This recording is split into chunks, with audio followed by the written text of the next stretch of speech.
Hello, um, nice another video. It's about Delhivery and the DCF valuation. The objective of this channel is not about advice, investment advice, but more of a learning opportunity from me and hopefully from you to me of how we can actually approach DCF valuation. Now, why DCF valuation particularly? I have always liked it because it the number is really something that you can hold on to. It removes the subjective nature to a significant level. Obviously, you getting there will also involve subjective elements, um, but it's more objective, I feel. And for example, I'm going to show you in this company, Delhivery. So about the market, just logistics market.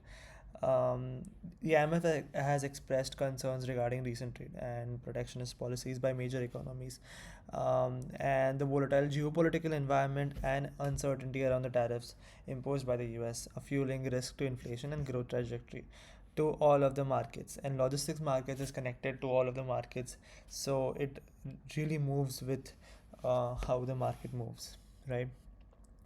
In FY26, two critical factors, the recently announced income tax cuts and uncertainty in global trade, are expected to be key monitorables that could have a meaningful impact on our economy. The global logistics market, a market accounted for 7.98 US trillion dollars in 2022 and is expected to grow to 18. More importantly, looking at the CAGR of 10.7. And the logistic markets in India is around 250 billion US dollars as of 24.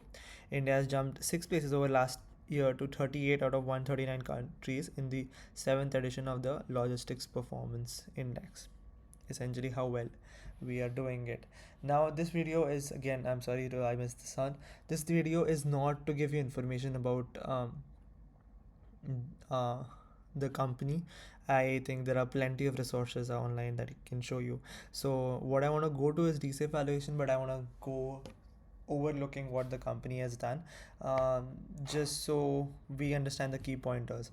This is in no way a research video. I've gone through a lot, but I want to focus on DCF so you can reach out to other sources for more information about the company and the market.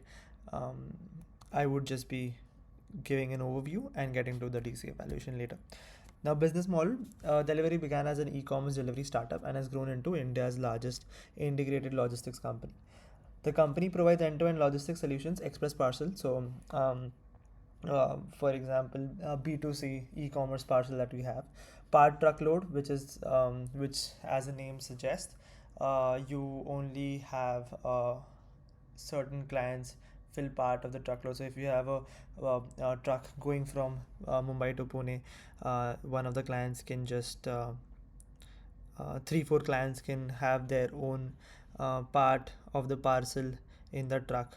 So essentially 30% to this guy, 22% to that guy. That's part. Full truckload is full truck to one business, one client. Cross border is essentially international and warehousing and supply chain services. Okay. um I think I think here have gone in detail about this. Among India's top three logistics providers, alongside Blue Dart and TCI, is our Delhivery. Delhivery's network covers 19,000 plus pin codes, 3 million plus square feet of warehousing, 24 automated sort centers. Great. Numbers game, I have only put very few numbers here. Revenue from sources, um, as you can see, it has grown, and there's a breakdown of each element of their business as well. And to be honest, most of them have grown. I think all of them have grown, though the increase in certain businesses is more. For example, as you can see, PTL is much more than suppose full truckload, or also cross border, right? Profit before after tax. This is something I wanted to really point out. uh, 2022 they actually acquired, this is because of acquisition. Right now they're trying to just control the whole synergy within these startups, and only this year have they gone positive, right?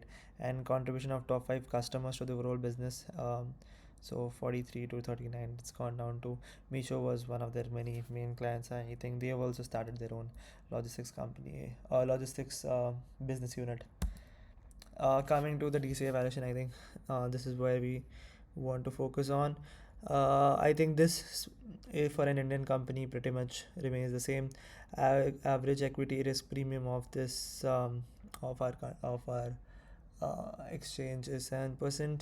Unlevered beta of 1, like I said, it goes with the market, so it is expected to be very close to 1. Um, Debt to equity ratio 0.00%, which is very good number. Tax rate 27, and then the cost of equity comes to around 11.8. After tax cost of debt comes to 7.26, and therefore the cost of capital comes to 11.6.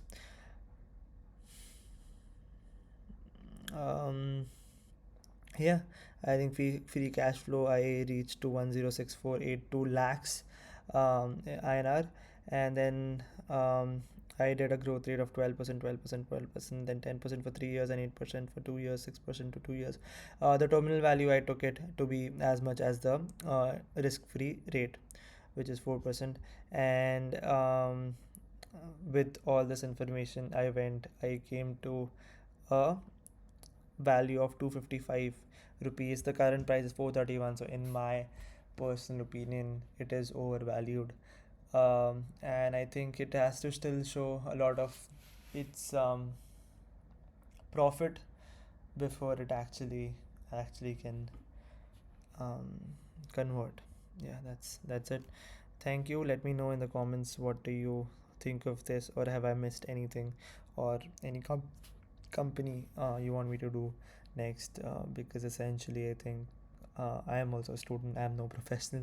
I'm also trying to understand how this world works, and how do we do DCF valuation. Thank you so much.